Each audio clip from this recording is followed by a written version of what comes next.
Nous avons rajouté dans la vidéo précédente jQuery.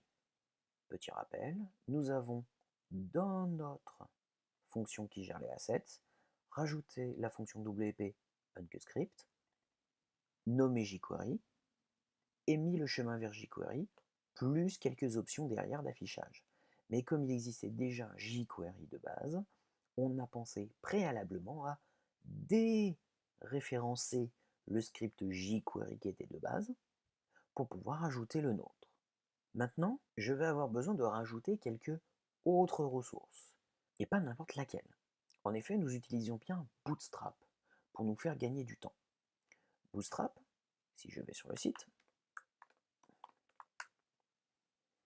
c'est bien un outil qui va nous permettre de concevoir le site beaucoup plus rapidement en termes de HTML et de CSS, mais il est également composé d'un certain nombre d'éléments qui demandent des interactions.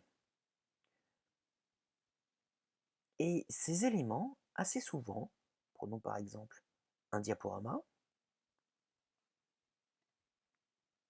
vont nécessiter du HTML, mais également quelques éléments de JavaScript pour comprendre que l'utilisateur clique, slide, bref, toutes les actions d'un utilisateur sur la page web. Et donc, dans la documentation, on nous dit bien, dans Get Starting Introduction, qu'il y a bien une feuille de style et que nous avons également du JavaScript. Ce JavaScript peut s'exécuter de deux manières différentes. C'est un peu dit ici. Bootstrap est à l'origine en deux parties. Il y a bien un script Bootstrap qui est juste là, et un script ici qui s'appelle Popper. Et il nous dit qu'il y a une dépendance. Et il nous dit bien Popper doit être exécuté en premier. Alors soit on utilise cette technique d'utiliser les deux, soit effectivement il y a un script où il y a les deux à l'intérieur. Donc il y a déjà la dépendance de gérer. Pour notre exemple, on va utiliser les versions séparées pour bien comprendre le fonctionnement. Je vais sélectionner ma ligne Popper et je vais faire exactement comme on l'a fait pour jQuery, sans déregistrer évidemment Popper avant puisqu'il n'existe pas, il n'est pas enregistré à la base. WP unque script Popper virgule notre ligne virgule la, oula, pas comme ça, la dépendance entre crochets, c'est un tableau, la version à false, et est-ce que je le veux dans le pied? Non, je le veux en haut. On va juste vérifier si ça fonctionne. Je réactualise, afficher le code source, Popper, j'ai bien Popper qui est arrivé ici sans problème. Et ensuite, j'ai plus qu'à faire exactement la même chose pour la bibliothèque. C'est pas là, c'est là. La bibliothèque de jQuery. Je prends l'URL, je retourne, wp underscore unque underscore script, j'ouvre, bootstrap.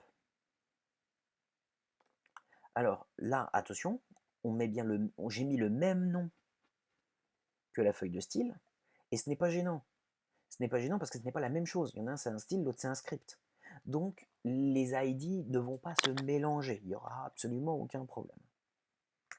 Virgule, l'URL, virgule, la dépendance, virgule, false, virgule, false. Point virgule, on peut retourner dans le code source, et si je réactualise mon code source, j'ai bien ici mon Popper et mon Bootstrap. Et là, aucun problème. Là où ça va commencer à poser un problème, c'est qu'on nous a dit qu'il y avait une dépendance. C'est Bootstrap qui le dit. Bootstrap dit bien, Popper doit être exécuté en premier.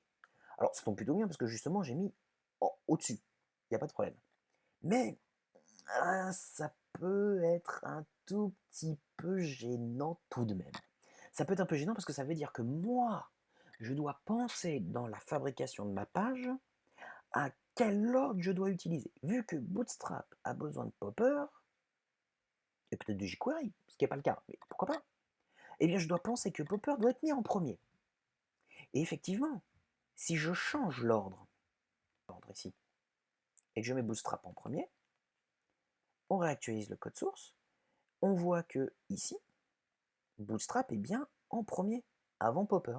Et ça, ce n'est pas normal. Mais ça tombe plutôt bien parce que WPNQScript, qui est ici, gère le système de dépendance. Dépendance, un tableau où on donne la liste des scripts dont le script dépend. En fait, sur la ligne Bootstrap, au niveau des dépendances, je vais faire une liste, ici, des éléments des dépendances. Popper. Si jamais il y en avait plusieurs, je ferais virgule, et je mettrais une autre dépendance, virgule, une autre dépendance, virgule, une autre dépendance.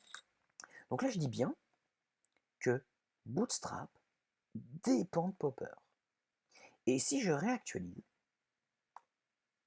on voit ici que malgré le fait que Bootstrap soit en premier dans le code, il va être différé dans son exécution et être exécuté après. Parce qu'on a bien dit que Bootstrap avait besoin de Popper. Donc, quand WordPress a lu cette ligne-là, il a dit Bootstrap, ok, je l'ajoute, pas de problème. Mais je vois qu'il y a une dépendance. Donc moi, je mets ça en stand-by. Et puis, il y a un truc qui s'appelle Popper, que je connais pas encore. C'est pas grave. Et ensuite, il voit Popper, il dit, ah ok, ça je connais.